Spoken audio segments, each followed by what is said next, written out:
After losing his wife, billionaire Edward Carey remarried, hoping to heal his shattered family. But when his children suddenly grow fearful, silent, and broken, he realizes something is terribly wrong inside his own mansion.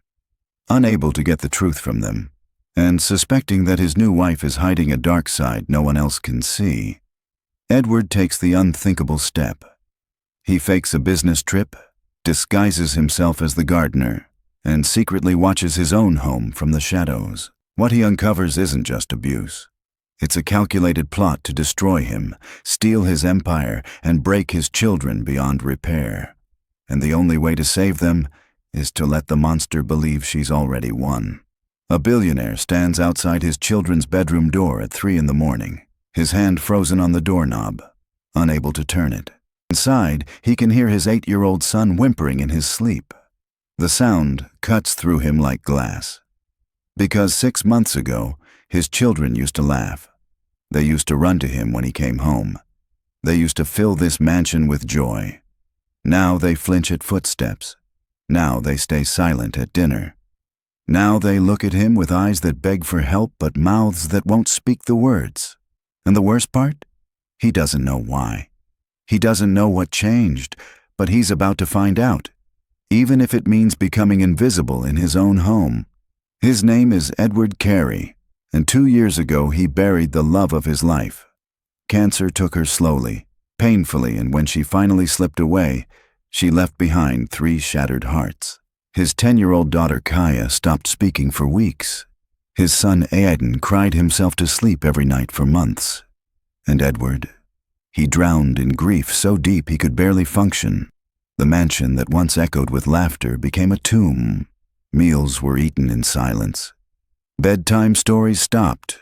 The light went out of everything. He watched his children fade day by day, and he felt powerless to stop it. Until Brianna Payne walked into their lives.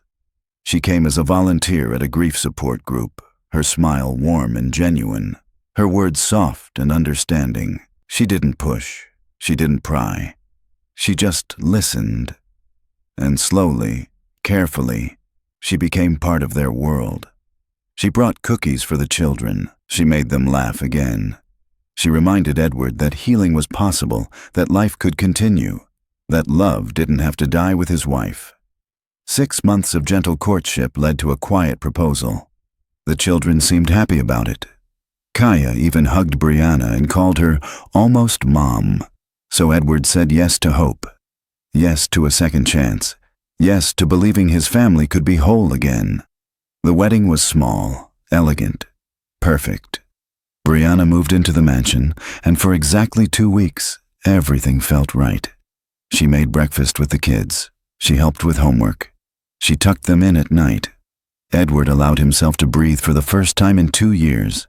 He thought he'd done it. He thought he'd saved his family. He had no idea he'd just invited a monster into his home. The changes started small. Kaya grew quieter at dinner.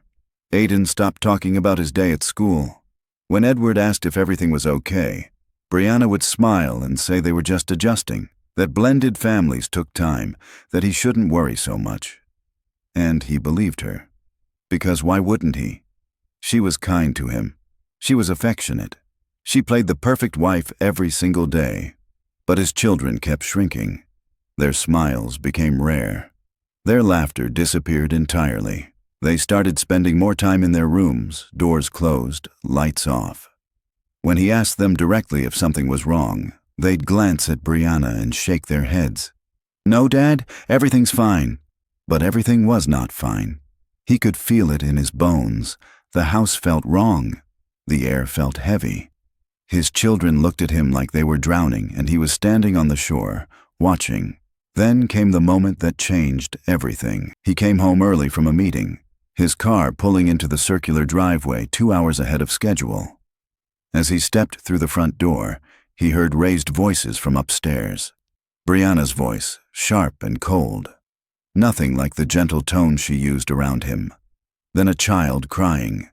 Then sudden silence. By the time he reached the top of the stairs, Brianna was standing in the hallway looking calm and composed. Aiden sat on his bed with red-rimmed eyes.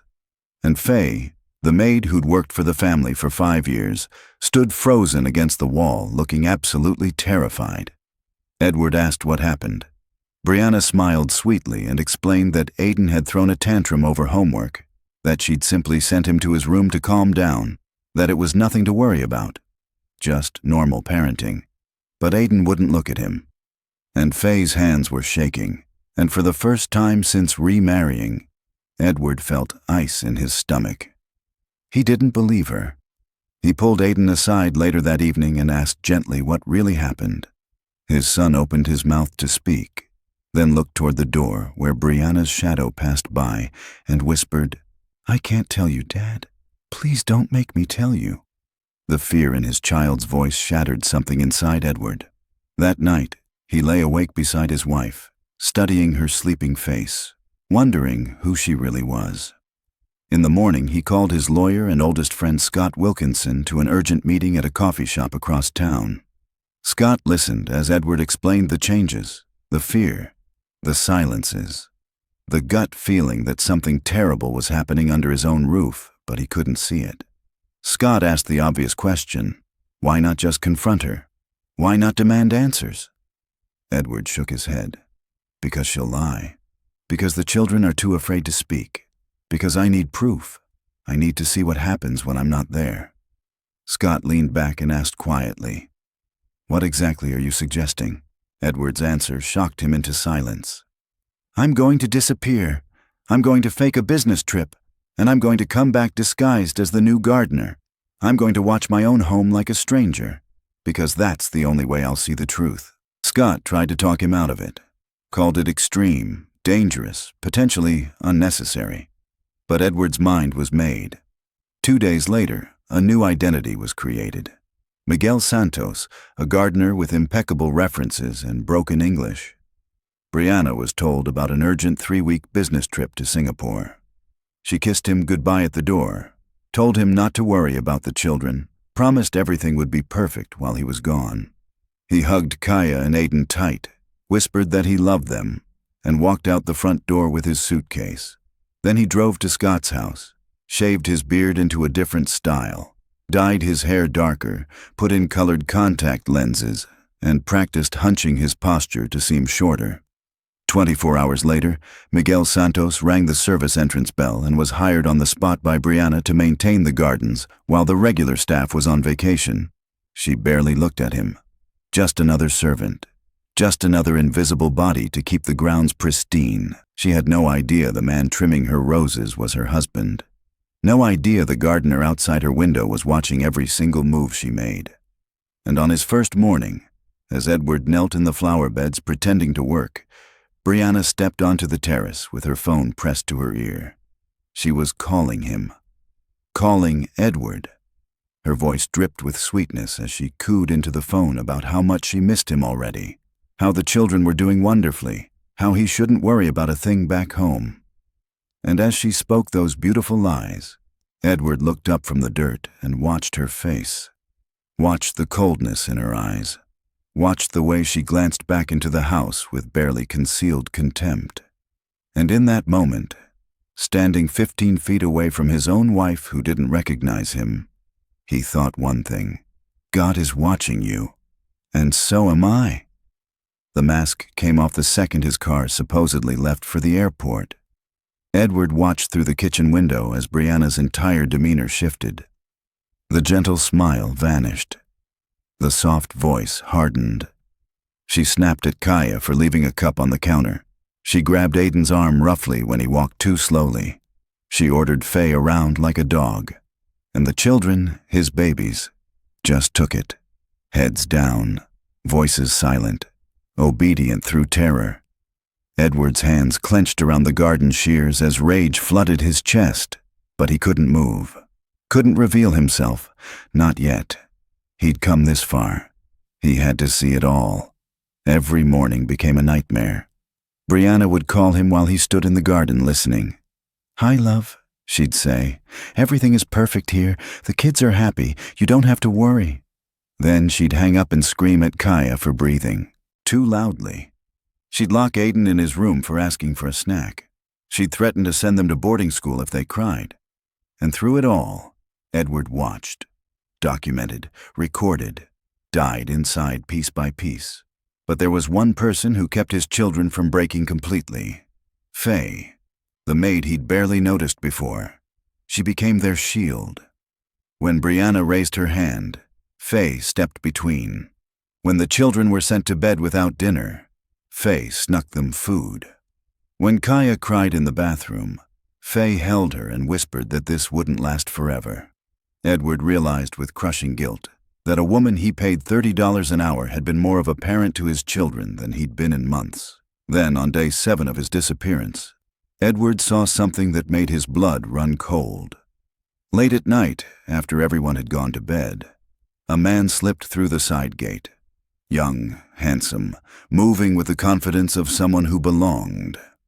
Edward followed silently through the shadows and watched as Brianna opened the door, pulled the man inside, and kissed him like her husband didn't exist. Antonio. That's what she called him. They moved to the study, and Edward crept close enough to hear them through the cracked window. They weren't just lovers. They were conspirators. Brianna had married him for money. The children were obstacles to be broken and shipped away. And Edward himself, they were waiting for the right moment. Accident, scandal, anything that would leave Brianna a wealthy widow or a well-paid ex-wife. His hands shook as he recorded every word. But he still waited, still watched. Because Scott was right. He needed more than recordings. He needed witnesses who mattered. And then Brianna announced she was hosting a charity gala at the mansion. All of Edward's business partners. His social circle. Everyone who mattered. The date was set. The invitations went out. And Edward knew this was his moment. Let her host her party. Let her play the gracious hostess. Let her feel safe and powerful. Then he'd rip the mask off in front of everyone. 5 days until the party. 5 days of watching his children suffer while he stayed silent. It was the hardest thing he'd ever done. But on the morning of the gala, as Edward trimmed the hedges near the kitchen window, he watched Aiden accidentally bump a table and send an expensive vase crashing to the floor. And he watched Brianna's face twist with rage. Watched her grab a heavy decorative rod from the mantel. Watched her raise it high above his son's head. And he knew, with absolute certainty, that the performance was about to begin. So here's the question. When you can't trust the person sleeping beside you, when your own children are too terrified to speak, when evil hides behind a smile so perfect no one else can see it, how far would you go to protect the ones you love? Would you become invisible in your own home? Would you watch them suffer while you gathered proof? Would you risk everything on one perfect moment of revelation? Because Edward Carey just did. And in a few hours, at a party filled with champagne and laughter and people who think they know exactly who Brianna Payne is, the truth is going to detonate like a bomb. The only question left is whether he can hold his cover long enough to see it through, or whether his rage will break free too soon and destroy everything. The clock is ticking. The guests are arriving, and the gardener is sharpening his shears. Here's what nobody tells you about going undercover in your own home. It's not the disguise that breaks you. It's not the fear of being discovered. It's watching someone you once loved torture the people you'd die for, and knowing that if you move too soon, if you break cover even 1 second early, they might escape justice completely. So you stand there, you watch, you document every crime, and you let the monster think she's won. Edward had been Miguel the gardener for 9 days now, and each morning brought fresh horrors he couldn't unsee. Day 3, he watched Brianna force Kaya to stand in the corner for 2 hours because her homework had a single spelling mistake. Day 5, she locked Aiden in the basement storage room for laughing too loudly at breakfast. Day 7, she made both children skip dinner entirely because they'd tracked dirt on her precious marble floors. And every single evening, like clockwork, she'd call Edward's phone with that syrup-sweet voice and lie directly to his face. The children are thriving, darling. Kaya got an A on her test. Aiden made me the sweetest card. We miss you so much, but everything here is absolutely perfect. He'd stand 20 feet away, dirt under his fingernails, rage burning holes in his chest, and force himself to respond with warmth. "That's wonderful, sweetheart. I'm so glad they're happy. I'll be home soon." Then he'd hang up and grip the garden shears until his knuckles turned white. But it was Faye who kept him sane. Faye who proved that heroism doesn't require wealth or power, just the courage to stand between a child and cruelty. Edward watched her from the shadows and saw things he'd never noticed before. The way she'd position herself between Brianna and the children whenever tension rose. The way she'd create small distractions, spilling water or dropping dishes, to redirect Brianna's anger toward herself instead. The way she'd sneak into the children's rooms after Brianna went to bed, bringing them the dinner they'd been denied, sitting with them until they fell asleep, whispering promises that their father would come home and make everything right. She had no idea how right she was. She had no idea Edward was recording every act of kindness, every moment of protection, building a case not just against Brianna, but for Faye, who'd been the real mother in this house while he'd been blind. The breaking point came on day 10.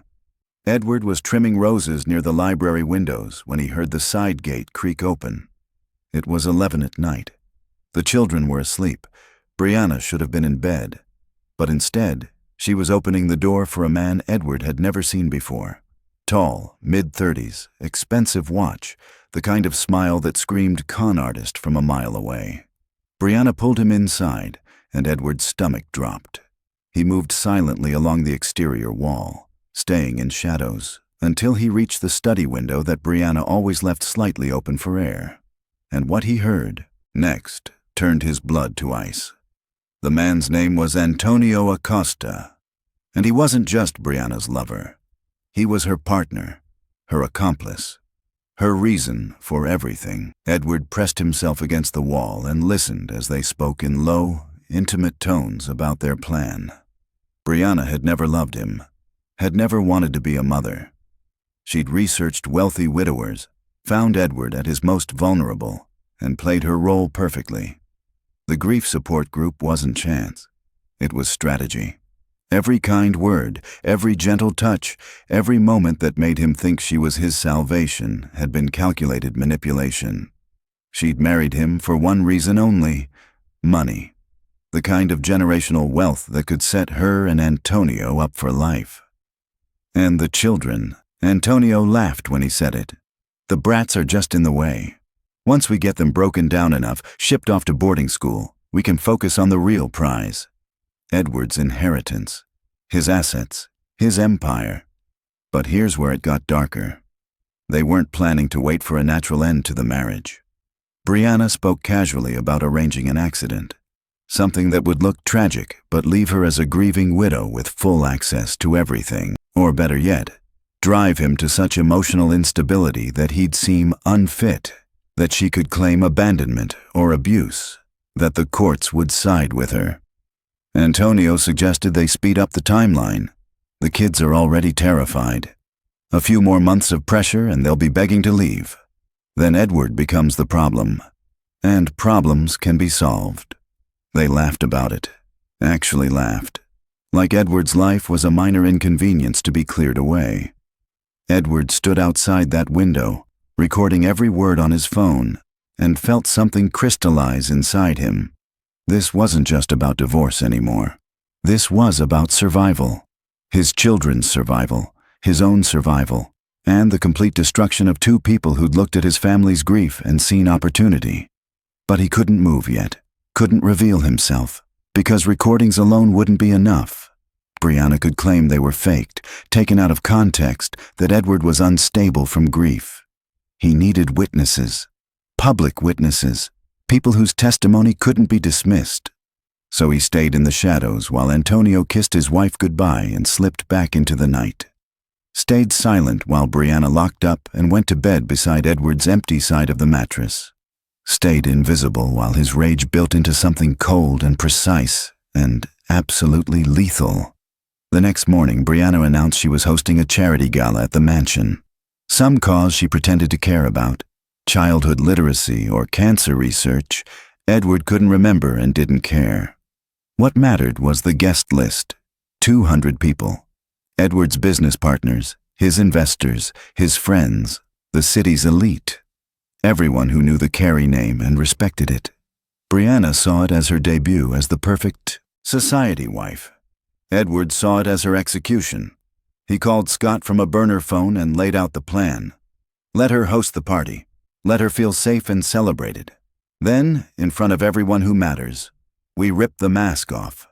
Scott asked if he was sure, if maybe they should handle this quietly, legally, without the spectacle. Edward's response was ice cold. She wants to destroy my family publicly? Then she gets destroyed publicly. No mercy, no second chances. We end this where everyone can see. The gala was set for Saturday night, 5 days away. And those 5 days became the longest of Edward's life, because Brianna, sensing victory within reach, became bolder, more careless, more openly cruel. She stopped pretending even the bare minimum of kindness toward the children when she thought no one important was watching. On Tuesday, she slapped Kaya across the face for interrupting her phone call with a party planner. On Wednesday, she grabbed Aiden by the hair and dragged him up the stairs for tracking mud inside after playing in the garden. On Thursday, she told them both, with venom dripping from every word, that their real mother was probably glad she died so she didn't have to deal with 2 worthless burdens anymore. Edward heard that from the rose bushes outside, heard his daughter sob, heard his son go completely silent, and it took every ounce of control he possessed not to kick down that door and put his hands around Brianna's throat. But Faye moved first. Sweet, quiet Faye, who'd never raised her voice in 5 years of employment. She stepped in front of the children and said firmly, softly, with the kind of courage that comes from knowing you might lose everything, "That's enough." Brianna spun on her, shock and rage mixing on her face. "Excuse me?" Faye didn't back down. "I said that's enough. They're children. They've lost their mother. They don't deserve this." The room went completely still. Aiden and Kaya stared at Faye like she'd just stepped between them and a speeding train. Brianna's face turned a shade of red Edward had never seen. "You're fired. Get out of my house. Pack your things and leave. Right now." But Faye stood her ground, hands trembling but voice steady. "If you want me gone, fire me at your party, in front of all your guests. Let everyone see what kind of woman you really are." It was a gamble, a dangerous one, because Brianna could have thrown her out right then, called security, made her disappear before the gala. But Faye had understood something crucial about predators like Brianna. They cared desperately about image, about perception, about maintaining the mask until the prize is secured. Brianna couldn't risk a scene before the party, couldn't risk Faye telling someone what she'd seen. So she smiled, cold and terrible, and said, "Fine. Stay until Saturday, but after that party, you're done, and I'll make sure you never work in this city again." Then she walked away, leaving Faye shaking, the children clinging to her, and Edward outside the window with tears streaming down his face beneath his fake beard. That woman, that underpaid, overlooked, extraordinary woman, had just put her entire livelihood on the line for children who weren't even hers, while he, their actual father, hid in the bushes. Saturday arrived with crystalline weather and perfect timing. Caterers filled the kitchen, florists transformed the grounds, a string quartet set up in the ballroom. Brianna moved through the preparations like a queen surveying her kingdom, directing staff, approving arrangements, trying on 3 different dresses before choosing the perfect one. Edward watched her primp and preen and prepare for her moment of triumph, and he felt nothing but cold anticipation. Scott arrived early, dressed in a tuxedo, carrying a briefcase full of documents, divorce papers, financial records, photographs of Antonio entering the mansion, audio recordings transcribed and notarized, testimony from Faye, testimony from the children, taken gently by a child psychologist Scott had brought in secretly. Everything they needed to bury Brianna so deep she'd never see daylight again. The guests began arriving at 7. Edward stayed outside, trimming hedges near the terrace doors where he could see everything but remain unnoticed. He watched Brianna work the room, charming investors, laughing with their wives, playing the role she'd perfected. Watched her introduce herself as Edward's loving wife, who was holding down the fort while he handled business overseas. Watched people compliment her grace, her warmth, her dedication to the children. If only they knew. If only they could see what Edward had seen. But they would. In exactly 2 hours, when the speeches began and Brianna took the microphone to thank everyone for coming, Edward would make his entrance, would reveal himself, would show everyone exactly who they'd been celebrating. But fate had other plans. Because at 8:15, before the speeches, before the perfect moment, Aiden made a mistake. He was standing near the refreshment table, trying to stay small and invisible like Brianna had trained him to be, when someone bumped him from behind. He stumbled forward, hands shooting out to catch himself, and collided with a display table covered in expensive crystal sculptures donated for the charity auction. The sound of shattering glass cut through the music and conversation like a gunshot. The entire room went silent. 200 pairs of eyes turned to watch an 8-year-old boy standing in a pile of broken crystal, his face white with terror, knowing exactly what was coming next. Brianna crossed the room in seconds, her mask slipping, her rage barely contained. "What did you do? Are you stupid? Look what you've done!" Her voice rose with each word, loud enough that everyone could hear, but her body language still played to the crowd. Frustrated mother dealing with a clumsy child. Understandable. Sympathetic. Until she reached down, grabbed a heavy decorative rod from a nearby display, and raised it above Aiden's head with clear intent to strike. That's when the room stopped being sympathetic. That's when gasps rippled through the crowd. That's when people started to understand that something was very wrong. And that's when Faye moved. She came from nowhere, pushing through guests, throwing herself between Brianna and Aiden, catching Brianna's wrist mid-swing with both hands. The rod froze in the air. The entire ballroom held its breath. Brianna's face twisted with shock and fury. She tried to pull free, but Faye held on, and for just a moment, everyone saw the real woman beneath the designer dress and perfect makeup, the woman who would beat a child in front of 200 people because a piece of crystal broke. Brianna's voice came out as a hiss. "Let go of me!" But Faye's response rang clear through the silent room. "No." Brianna yanked her arm free and stepped back, breathing hard, trying to reassemble her composure, trying to find a way to spin this. She forced a laugh that sounded nothing like humor. "You're fired. You're done. Get out of my house. Right now." The room murmured. Some guests looked uncomfortable. Others looked confused. But nobody moved to help. Nobody stepped forward to defend Faye or question Brianna. They were waiting for someone to explain what they'd just witnessed. Waiting for context that would make it make sense. And Edward decided, right then, that he was done waiting for the perfect moment. The perfect moment was now. He set down the hedge trimmers, pulled off his gardening gloves, and walked directly toward the terrace doors that led into the ballroom. His heart hammered against his ribs, but his steps were steady, purposeful, final. He could see Brianna's back, see Faye standing protectively in front of the children, see 200 confused faces trying to process what they'd just witnessed. The quartet had stopped playing. The caterers had frozen mid-service. The entire party held its breath, waiting for someone to break the tension. So Edward gave them what they were waiting for. He stepped through the terrace doors into the golden light of the ballroom and spoke in a voice that carried to every corner of the room. "That's enough." Brianna spun around, irritation flashing across her face. "Who told you to speak?" She didn't even look at him properly. Just saw a gardener, a servant, someone who had no business interrupting. But Edward kept moving through the crowd that parted instinctively before him. And as he walked, in front of everyone who mattered, he reached up and removed his cap. Then the fake beard. Then the colored contact lenses that had darkened his eyes. Each revelation peeled away a layer of disguise until the room started to recognize what they were seeing, started to understand the impossible thing happening in front of them. Brianna's face went from irritation to confusion to absolute horror in the span of 3 seconds. Her mouth opened, but no sound came out. Her skin turned the color of old paper.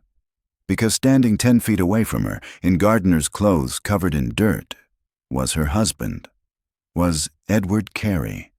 Was the man who was supposed to be 5,000 miles away in Singapore, completely unaware of anything happening in his home. The man she'd been lying to every single day for 2 weeks. The man she and Antonio had planned to destroy.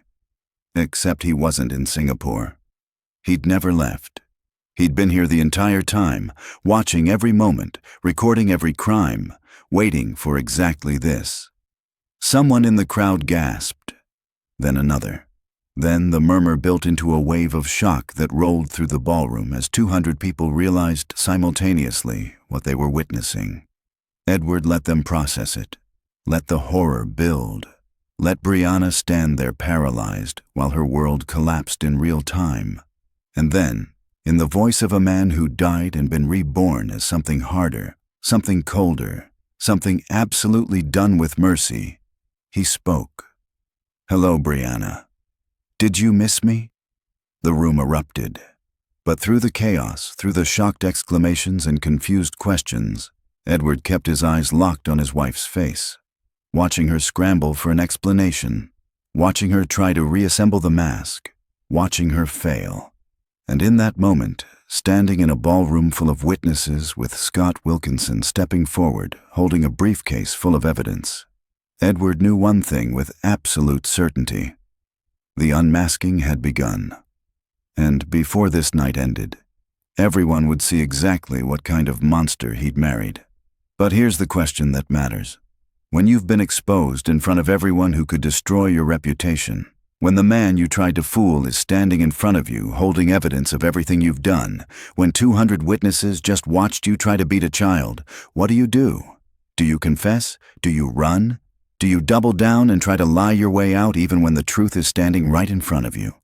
Because Brianna Payne is about to make a choice, and that choice will determine whether she walks out of this mansion tonight in handcuffs or if she finds any way to twist this nightmare back in her favor. The gardener has revealed himself. The evidence is ready. The witnesses are watching, and the woman who thought she'd won everything is about to lose it all, unless she has one more card to play. One more lie so perfect that even Edward didn't see it coming. The clock strikes 9. The party has stopped being a party. And in a ballroom full of Manhattan's elite, the real show is just beginning. So what do you say when the mask comes off and there's nowhere left to hide? When 200 people just watched you raise a weapon over a child's head? When your husband, who you thought was thousands of miles away, is standing in front of you covered in garden dirt? When the lies you've been telling are about to be exposed in front of everyone who could ruin you? Do you crumble? Do you confess? Or do you do what predators do best and try one last desperate play to save yourself? Brianna's mouth opened and closed like a fish drowning in air. Her face cycled through shock, horror, confusion, and then something Edward recognized immediately. Calculation. She was searching for an angle, a story, anything that could explain away what these people had just witnessed. And just a moment. Edward wondered if she'd actually find one, if she'd spin some tale so convincing that doubt would creep into the room and give her an escape route. But then Scott Wilkinson stepped forward from the crowd, briefcase in hand, and Edward remembered something crucial. Truth doesn't need spin.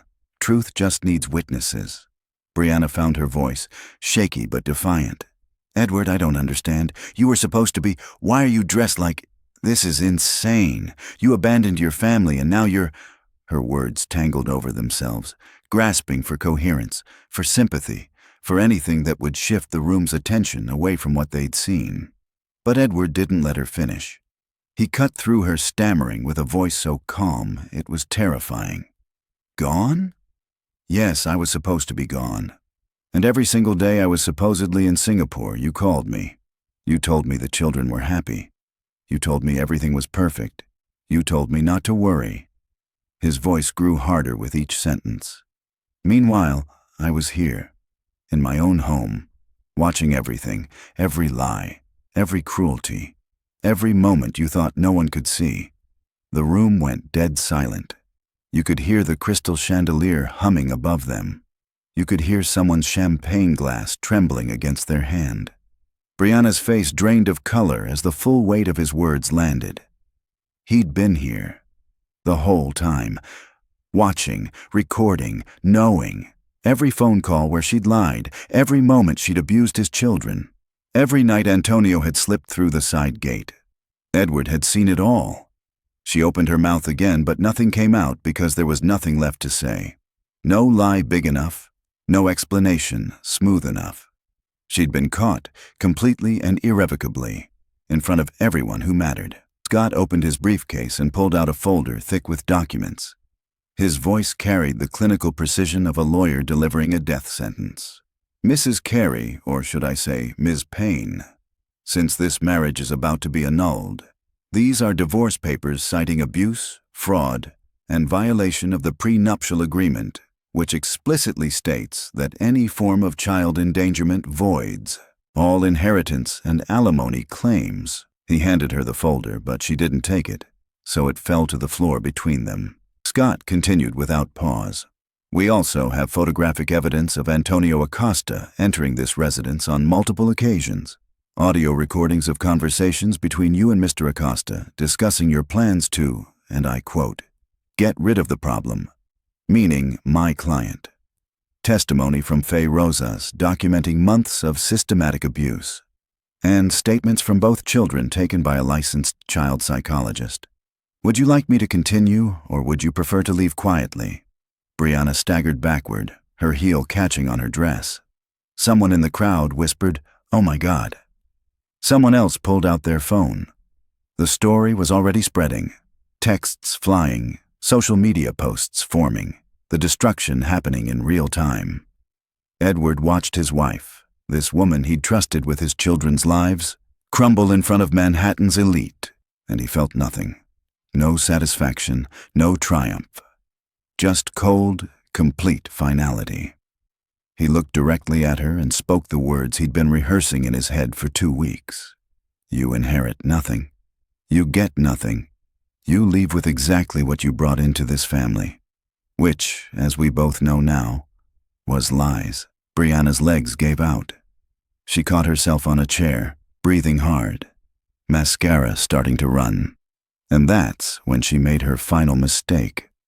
She looked around the room, searching for sympathy, for someone who might believe her, and she tried one last play.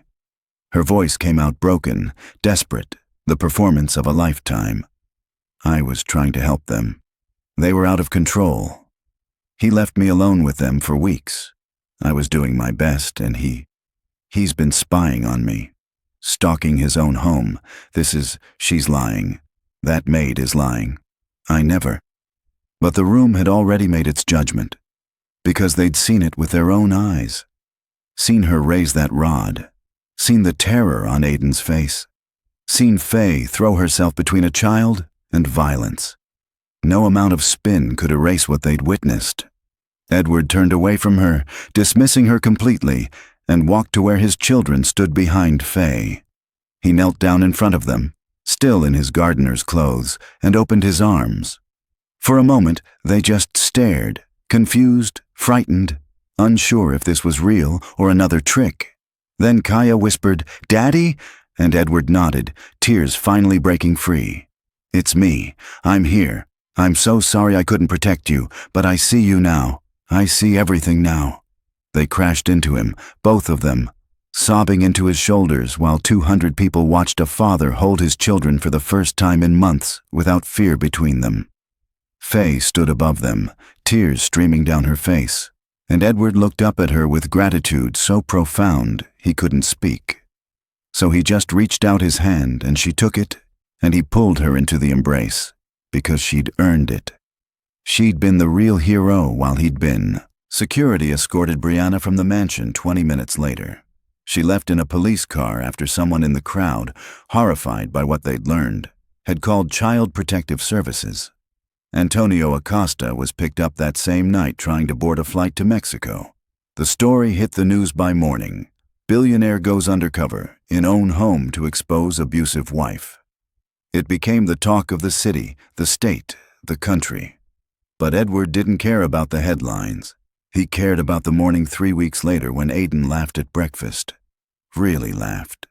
The kind of pure, unself-conscious sound Edward hadn't heard in months.